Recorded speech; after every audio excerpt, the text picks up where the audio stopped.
ಆಗಬೇಕು ಅನ್ನೋದನ್ನು ಕೂಡ ಅವರು ಸ್ಪಷ್ಟ ಮಾತುಗಳು ಹೇಳಿದ್ದಾರೆ. ಈಗ ನಾನು ನಿರ್ದಿಷ್ಟವಾಗಿ ನವೆಂಬರ್ 26 ಏನು ನಡೆಯಲಿದೆ ಅವತ್ತು ನಾವು ಯಾವ ರೀತಿ ಹೋಗಬೇಕು, ಏನನ್ನು ಸಾಧಿಸಿಕೊಂಡು ಬರಬೇಕು.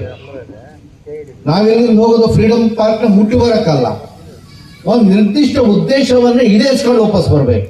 ಅದೇನು ಅನ್ನೋದನ್ನ ಒಂದು ಸ್ಪಷ್ಟತೆ ಇಡೀ ಸಭೆಗೆ ಬರಲಿ ಅಂತ ಹೇಳ್ತೀನಿ. ನವೆಂಬರ್ 26 ಹೋರಾಟ ಮೂಲಭೂತವಾಗಿ ಭೂಮಿ ಮತ್ತು ಬೆವರಿನ ಹೋರಾಟ. ನವೆಂಬರ್ 26 ಹೋರಾಟ ಮುಖ್ಯವಾಗಿ ಬೇರೆ ಬೇರೆ ಎಲ್ಲ ಸಮಸ್ಯೆಗಳಿರ್ತವೆ, ಆದರೆ ಪ್ರಧಾನವಾಗಿ ಭೂಮಿ ಮತ್ತು ಬೆವರಿನ ಹೋರಾಟ.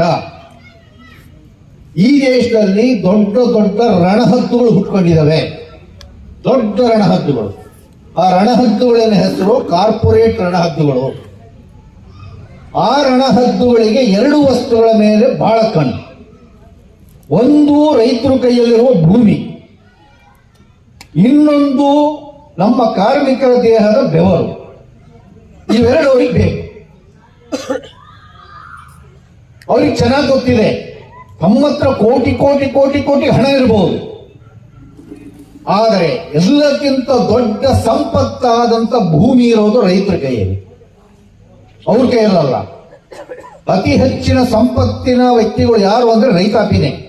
ನಮ್ಮ ಹತ್ರನೇ, ನಮ್ಮ ಹತ್ರ ಇದೊಂದು ಭೂಮಿ ಯಾರ ಕೈಯಲ್ಲೂ ಇಲ್ಲ. ಈ ಭೂಮಿನ ಅವ್ರು ಬಾಚಿಕೊಳ್ಳೇಬೇಕು.